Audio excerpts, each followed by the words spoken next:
আমাদের এখানে আল্লাহর রহমতে কোনো রাজনৈতিক কোনো প্রতিপক্ষ ছিল না এবং এখানে ইতিমধ্যে প্রশাসন, ডিবি, পুলিশ, র্যাব, সেনাবাহিনী থেকে শুরু করে আইনশৃঙ্খলা বাহিনী তারা কাজ করছে এটার তথ্য উদ্ঘাটন করার জন্য, কারণ এখন পর্যন্ত আমরা জানা যায়নি যে এটার সাথে কারা জড়িত রয়েছে। আপনার একটা জিনিস মাথায় রাখতে হবে, যখন ওনারা এখানে ফায়ারগুলো করছে তখন কিন্তু প্রচুর পরিমাণ সেলসম্যানরা ওখানে ছিল এবং দোকানের ম্যানেজার ওখানে ছিল, দোকানের ওনার যিনি উনি ওখানে বসেছিল। সো আপনি একটা জিনিস যদি ক্লিয়ারলি দেখছেন যে সিসিটিভি ফুটেজে ওনারা যখন শ্যুট করতেছে একজন মানুষের আন্ডারে কিন্তু উনি জাস্ট ভর করে নিজেকে লুকাইতে চাইছে। সো এই সিচুয়েশনটাতে যদি আপনি ধরেন যে মিস ফায়ার যদি হইতো বা ডাইনে বা থেকে বামে যদি হাতটা রোটেশন হইতো তাহলে কিন্তু ডিফারেন্ট একটা মানুষের গায়ে শ্যুটটা হইতো। সো এখানে অ্যাটলিস্ট 3 থেকে 4 জন মানুষের জান দেওয়ার চান্স ছিল। সো আমার মনে হয় যে এটা শুধু এলাকার জন্য ক্ষতি না, আশপাশে যত বিজনেসম্যানরা আছে সবার জন্য আতঙ্কের একটা ব্যাপার। প্লাস হচ্ছে হলো বিশেষ করে যেহেতু এই প্রতিষ্ঠানটার উপরে এসে আসলে এই জিনিসটা হয়েছে, তো এটাও আসলে অনেকটা ব্যাকফুটে যাওয়ার একটা ব্যাপার। কারণ এখানে একদম ইনস্ট্যান্ট একটা এলাকার ভিতরে একদম ক্লিয়ার সবাই সবার পরিচিত এর ভিতরে এসে আসলে এরকম ওপেন শুট করা এটা খুবই রিস্কি। এবং আমার মনে হয় যে এই এলাকাতে আপাতত যারা বসবাসরত আছে সবাই আতঙ্কে আছে, যেহেতু এত বড় একটা প্রতিষ্ঠানে ওপেন একটা জায়গায় সবাই জানে যে সিসিটিভি ফুটেজে কভার করা, এখানে এসে ওপেন শুট করা এটা খুবই রিস্কি। এই সন্ত্রাস তো থামানোর কোনো ইয়া নাই। সন্ত্রাস যদি মনে করেন দমন করতে পারতো তাহলে তো এই দেশে ভালো হইতো। এখন তো আরো বেশি থেকে বেশি হইতেছে, ছোট ছোট বাচ্চারা মারামারি করতেছে, কাটাকাটি করতেছে। এই কিছুদিন আগেও আমার সন্তানের আপনার এই হুন্ডা রাইখে আমার ছেলের হাত পা বাইন্দা ওই যে গাল কাটা রাব্বি আমার ছেলের এরকম হয়রানি করছে। তো এগুলো তো ভালো না, এগুলো তো মনে করেন আপনার একটা খারাপ একটা মন্তব্য। কিন্তু কতদিন এগুলো চলবে? সরকারের কাছে আবেদন করছি তাকে যেন তদন্ত করে সঠিক বিচারটা হয়, সঠিক তদন্ত করে বিচারটা হয়, এটা আমরা চাই। আর উনি অত্যন্ত ভালো মানুষ ছিলেন এবং এই এলাকার যত খারাপ কাজ, মাদক, এইগুলোকে সে সমূলে ধ্বংস করার জন্য তিনি সবার সাথে পরামর্শ করে কাজ করতেন।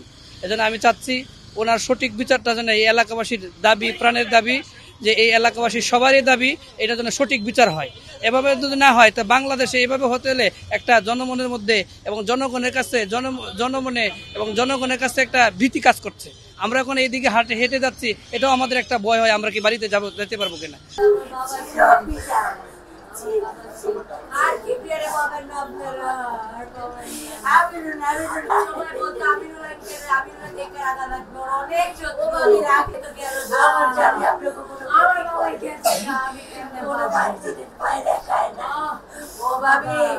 মনে কষ্ট থাকলে মাফ করে দিয়ে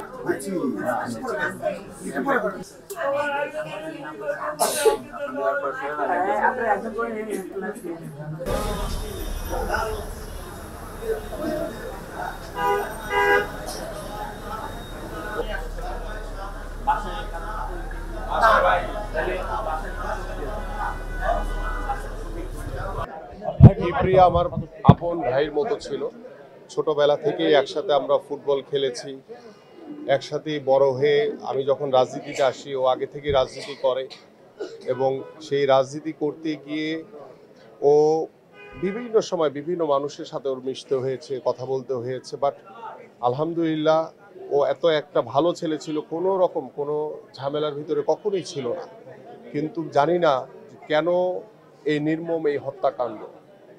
এবং আমি দৃঢ়ভাবে আশা করি যে আমাদের প্রশাসন এবং আমাদের যারা কর্তব্যরত যারা রয়েছেন, এই নির্মম হত্যাকাণ্ডের বিচার আমরা সবাই চাই এবং আইনশৃঙ্খলা বাহিনীর দ্বারা আমরা যারা এই নির্মম হত্যাকাণ্ডের সাথে জড়িত, আমরা আশা করি যে আগামী 24 ঘন্টা থেকে 48 ঘন্টার ভিতরে ইতিমধ্যে একজনকে অ্যারেস্ট করা হয়েছে এবং বাকিরা যারা এটার সাথে জড়িত আছে তাদেরকে যাতে দ্রুত আইনের আওতায় এনে তাদেরকে অ্যারেস্ট করে যাতে তাদের বিচার কার্য সম্পন্ন করা হয়। কারণ আমরা এই ধরনের হত্যাকাণ্ড আর কখনো দেখতে চাই না। কারণ গত 17 বছর আমরা ওই স্বৈরাচার দ্বারা বিভিন্নভাবে নির্যাতিত হয়েছে, আমাদের বহু ভাইদেরকে গুম করা হয়েছে, হত্যা করা হয়েছে। আজকে যখন দেশের পরিস্থিতি আমরা একটি গণতন্ত্রের পথে যাচ্ছি, সেই গণতন্ত্রকে বিঘ্ন ঘটানোর জন্য আজকে একটি কুচক্রী মহল এই ধরনের নির্মম যে হত্যাকাণ্ড ঘটিয়েছে, আমরা এটার তীব্র নিন্দা জানাই। এবং আমার ভাই যে কিবরিয়া আজকে পৃথিবী থেকে চলে গেছে, এই ধরনের হত্যাকাণ্ড যাতে ভবিষ্যতে আর না ঘটে সেটা আমরা আশা করি। আমাদের এখানে আল্লাহর রহমতে কোনো রাজনৈতিক কোনো প্রতিপক্ষ ছিল না এবং এখানে ইতিমধ্যে প্রশাসন, ডিবি, পুলিশ, র্যাব, সেনাবাহিনী থেকে শুরু করে আইন শৃঙ্খলা বাহিনী তারা কাজ করছে এটার তথ্য উদ্ঘাটন করার জন্য, কারণ এখন পর্যন্ত আমরা জানা যায়নি যে এটার সাথে কারা জড়িত রয়েছে।